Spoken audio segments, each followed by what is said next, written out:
Hello, my name is Carlos de Vera, and I'm a student of HA367, Art and Culture of Japan. I've selected the Scholar track for my scaffolded project, where I'm expected to present my research about a piece of Japanese art. I have chosen a decorative sword mounting from the Nara period displayed by the National Treasures and Important Cultural Properties of National Institutes of Cultural Heritage Japan Museum.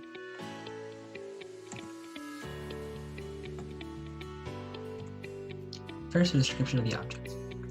The tachi depicted is not visible, but it is very clear that the true piece of art depicted is not the sword, but rather the elaborate sheath that holds it. The golden pommel is decorated with intricate floral motif carvings, and through it passes a dark green cord.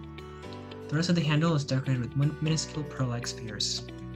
Dotted along the bottom of the handle are 5 heart-shaped metal baubles. The handguard is golden as well, carved with the floral motif spread out along it.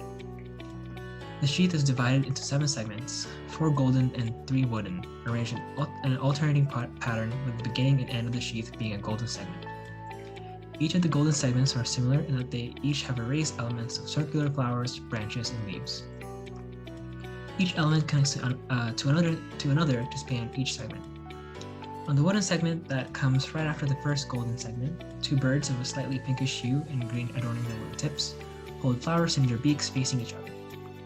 The second wooden segment, the 4th segment from the handguard, depicts the birds facing the handle, with the bird closest to the handle being a more greenish hue compared to the pinkish bird behind it. The 3rd wooden segment, 6th from the handguard, depicts the birds in the same position, but the bird closest to the handle seems to be of a farther distance from its companion. The wooden pieces themselves are backgrounds to the birds, but they are sprinkled with golden specks amongst the shiny finishing of the brown wood. Next, for the materials and processes.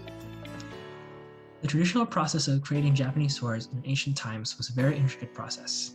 As no tools were available that could make the process easier, the art of Japanese sword making was based on the craftsmanship and skill required in creating a fine sword, rather than mass-producing them. The process of sword making began with the mining and smelting of low-yield iron ore. Smelting the iron ore required the skill and knowledge based purely on the past experience of the artisan. After the iron bloom was melted, the small steel lumps taken from the ore were then welded, heated, and hammered together into a metal plate. The process of turning the plate into a sword shape was done by heating the plate, folding, and then hammering the metal plate multiple times until the desired shape was achieved. After the desired shape was achieved, the blade was cooled in water, grinded, and polished until a Japanese blade was created. Although the process may seem simple, it took great patience and strength to meet the customer standards of the sword being sharp, not bending in use, and resilient to breakage. The hilt was the only exposed part of the blade when sheathed, which allowed for the artisans to add decorations unique to each sword, while the pommel counteracts the weight of the blade, allowing for easier movements in battle. Gold ornamented swords were used by high officials of court, and the hilt was usually made using part of an animal, like imported ivory, or in the case of the depicted sword, harvested and dried gray skin. Next, for the subject and theme. The depicted sword's main motifs are the floral engravings, which are identified to be chrysanthemums, on the metalwork of the handle and the sheath of the sword, as well as avian creatures displayed on the wooden segments of the sword sheaths. The chrysanthemum has been a great part of the Japanese culture since it has been introduced in the 8th century during the Nara period. The chrysanthemum was imported from China, and the Japanese were so enamored with the flower that they officially named the emperor's throne after it, created the imperial seal in its shape, and has since been a symbol of not only the Japanese imperial families, but also other prominent Japanese families as well. While the long-tailed bird in the wooden sections of the sword was not identified to be one species of bird, there are potentially many reasons the bird was displayed on the sword. There are various species of birds with long-tailed feathers in Japan, such as the onogodari, the Japanese long-tailed tit, and many others. Suffice to say, there are many works of art that use long-tailed feathered birds as inspiration. One such piece is a quite descriptive The Bird with Long Feathers by Kano Yosetsu, as well as various wood block prints and blue gold paintings with the theme of long-tailed birds. Next, for the historical context. Japanese swords with decorative mountings are only held by high-ranking officials.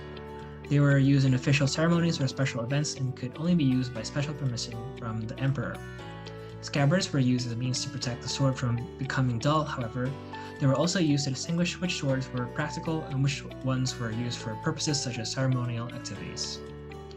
Due to the blade within the mounting being dull and unsharpened, these swords were not practical for battle and so were not used in any form of warfare. There were many reasons why a Japanese ceremonial sword was created and given. In some cases, they were given to officers to signify that they held some semblance of power assigned to them by the emperor. In fact, that tradition has been in Japan from the Yayoi period until modern-day Japan. There were even some cases where a fully functional blade was given to a person of note but was only ever used for display. In these cases, usually the purpose of bestowing upon a personal ceremonial blade was either due to diplomatic reasons, a way to respect the receiver, or to apologize to them.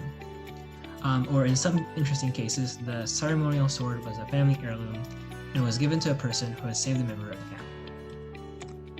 Next up, for historical precedents. When someone talks about katanas or sees a curved thin sword, the first thought of its origin is Japan due to the imagery of samurais, or maybe even some modern popular media depictions such as the katana-wielding yakuza. Throughout history, swords have been a weapon used in warfare, but there have always been ways of using them that do not in any way relate to violence.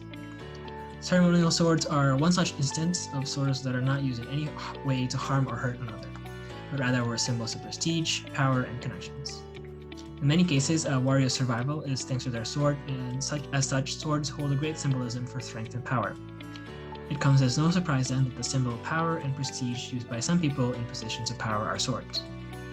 There are many swords in Japan that are purified and kept in shrines for the purpose of holding prestige. These swords have received recognition and honor by taking a life, but by being cleansed and rested in a holy place, they become symbols to honor the ancestors that held them and hold prestige by never again taking a life.